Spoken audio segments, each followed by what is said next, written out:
recording me. She's not awkwardly like Snapchatting me or anything. If you guys would look at this blue piece of paper in front of you, I got an opportunity to put together the schedule for Friday. It's not only an IB early release day, it's a pep rally day. It's going to be a crazy day. It's going to be a great day. So anyway, the pep rally has its own individual period built in, so an entire period is not taken away from any teacher. There is a passing period to the pep rally, though we probably will have to start a little bit toward, I guess, maybe 10 minutes in 8th period to get everybody there on time. But at least you'll have some time 8th period to get your kids information and get them everything that they'll need on the crazy Friday we're going to have. It's going to be great, right? Yes. Yes? Yes. Awesome. Any questions about that schedule? No questions, but just a reminder, I think it worked very well at the last pep rally to have the freshmen and sophomores enter that back door, juniors and seniors into the front door. So remind your students tomorrow we're going to do that with all of our pep rallies. That's our procedure. Yes, that's great. Great. And so, okay. So there is your schedule. Okay. Another thing I get to do for my class, and by the way, I'm really sorry I'm wearing shorts. I'm sweaty because I'm nervous and I couldn't wear the sweatpants. I'm about to go to basketball practice. Another thing that I got to do a couple of weeks ago with some really awesome teachers here, Miss Davis, Miss Burkett, Miss Slusher, a couple of others, we got to go to Ed Camp, which was really great. I did not want to wake up that early on a Saturday morning, but I'm really glad that I did. Instead of taking the time to verbally report out to each of you, we decided to use one of the tools that was actually talked about at Ed Camp and put it in a flip grid. If you've never heard of flip grid, it is a video application. It's a website. You get a minute 30 seconds to share out on a topic. And so in your classroom, if you want to check for understanding, you could have your students create a flip grid really quickly on a topic in your class. Or if you wanted them to be able to teach a topic, I know grammar, this could work really, really well. If you wanted like comma rules, and you could put different groups together and have them create a flip grid based on a grammatical rule, that could be really cool. I'm sure it's applicable in other subject areas too, but English obviously comes to mind. So I'm gonna play you, actually Miss Burkett is gonna play you these videos. We'll stop after each one, and if you want any more information or you wanna ask any questions about what you're gonna learn about, just let me know and we'll talk about it and it'll be great. So here we go. Do you want me to?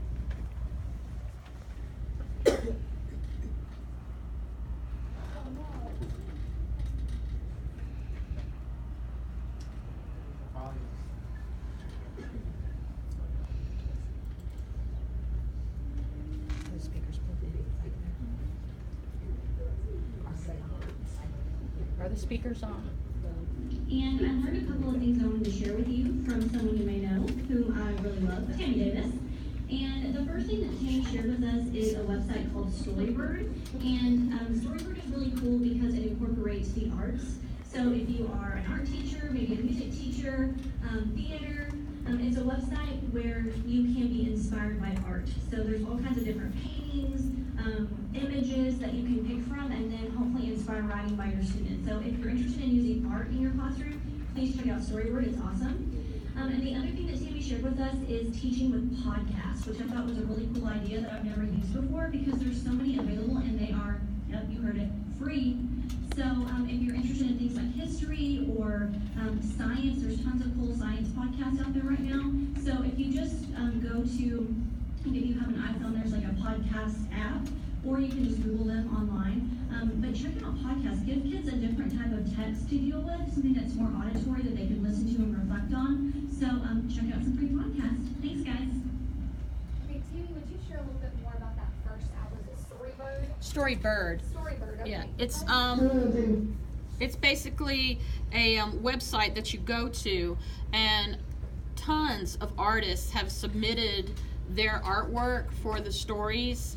And it's just kind of a blank canvas, and what I have my students do is I have them just scroll through all of the pictures that are representative of one person, of different people's artwork, and then they pick a picture that inspires them, and then they can create a story. If you're doing creative writing, it can be a poem, it can be a story, what have you. And then once they pick that artist, then all of that artist's artwork pops up. and they can use that to illustrate their stories. So first, they get inspired by the art they see, and there's all kinds. I've never had a kid say, I can't find anything, but it's really pretty good for creative writing. That's awesome. And that could be applicable in so many different subject areas. That's awesome. Okay, any questions about Storyboard or teaching with podcasts? I don't know about you guys, but I love podcasts. I love fictional podcasts. I should probably listen to more actual podcasts that would benefit me in real life, but I love fictional podcasts. I love the idea of teaching with them. It's really awesome. Okay, if you would put the next one. This is Bridget Annalise, by the way. She's one of our stats teachers. I just wanted to share very briefly about what I learned at EdCamp. One of the things that I learned was quizzes. The teacher that taught me about this says that he uses quizzes for brief assessments to see where his students are at with the current topic. And you can find quizzes that are already made, or you can make your own. It's a lot like Kahoot. That's Quizizz. Another thing that I learned at EdCamp that I thought was really cool and would greatly save some teacher time is grading. So one of the sessions I attended to, I was taught that you could take a CSV file from Google Classroom, Kahoot, ZipGrade, wherever you can get a CSV file, and put those grades into Skyward. Honestly, the video that I'm about to give you will show you a lot better than what I can tell you. So if you go to GOO.GL/G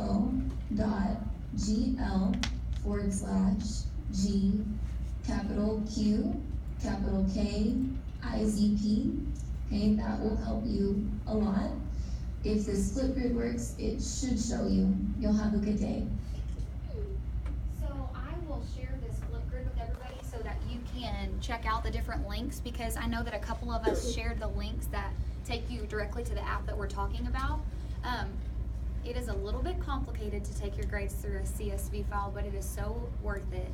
Ms. Burkett brought to my attention too, when you're using Flipgrid in the classroom, there's a comment tool so peers can leave feedback, and you as a teacher can leave feedback on what a student does. And also, if you want to check where they're getting their information, they can leave a link to wherever they got their information. So if they have to use a credible source, they can link that credible source directly into the Flipgrid, and so you can just click and check it as easy as that. It's pretty awesome. Any questions about quizzes? Or I won't even answer any questions about grading in Google right now. We don't have time. That's like an hour thing, but the video is linked here, and I'll share that with you guys. Hi everyone. I learned a lot at EdCamp. It was amazing. It was a lot better than what I expected it to be. The one thing that sticks out is I learned that productive struggle is good for our students. That if we assign them a project and they don't complete it, it doesn't mean that they're not learning. Ms. Julie Yandell taught us that, along with how to create a hyperdocument, and it's also called a breakout. And so what you do is you go in and you create this document with different links, and it takes your students to questions that they have to answer before they can move forward. You can see examples of her work at yandellsplace.com. I have it right here. It was amazing. Thank y'all. Digital breakouts. Raise your hand if you've ever done a digital breakout in your classroom. Okay. Digital breakouts are by far the coolest thing, and Miss Tammy's about to talk about them in her Flipgrid.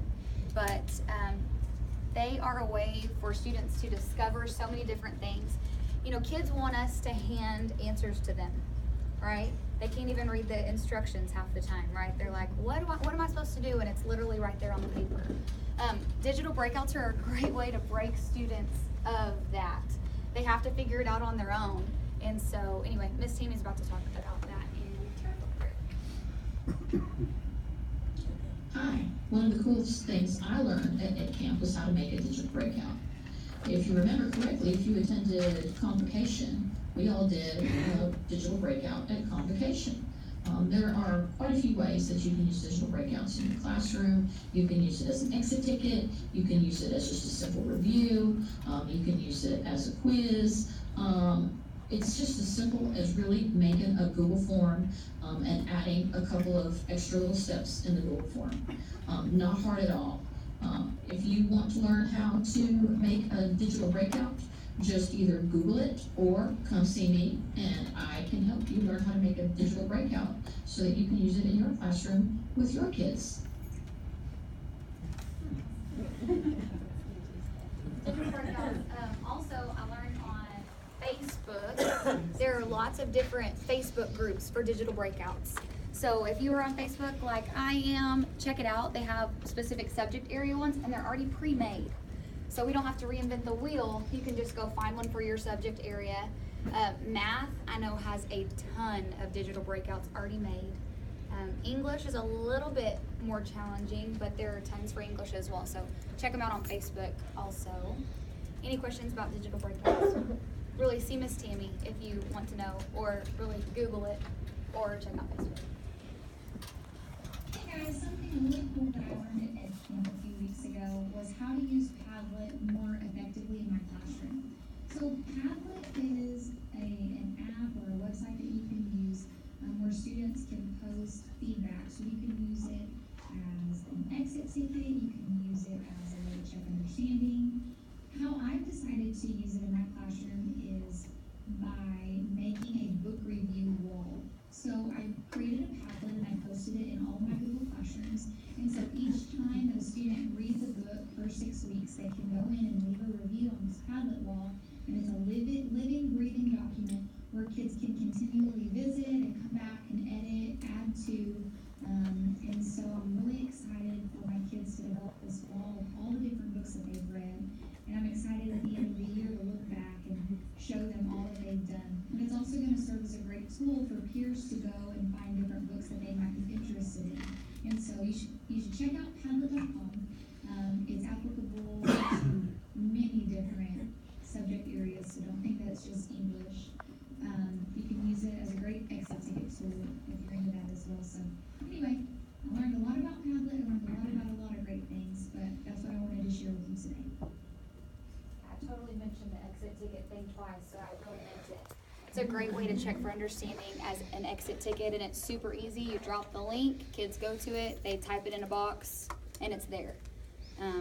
It's pretty great. So, do you guys have any questions about any of the things that we've talked about today as far as instructional strategies to use in your classroom? Anything you want to know more about while we're here? Okay, great, awesome. I'm gonna share this flip grid with you, so if you do think, hey, you know what, that Padlet thing sounded really cool, you can go back and watch. I've also included the link for you, and I will make sure that all the links for the different applications that we've talked about are in Flipgrid so that you can refer back to them. Okay, I'm done. Thank you.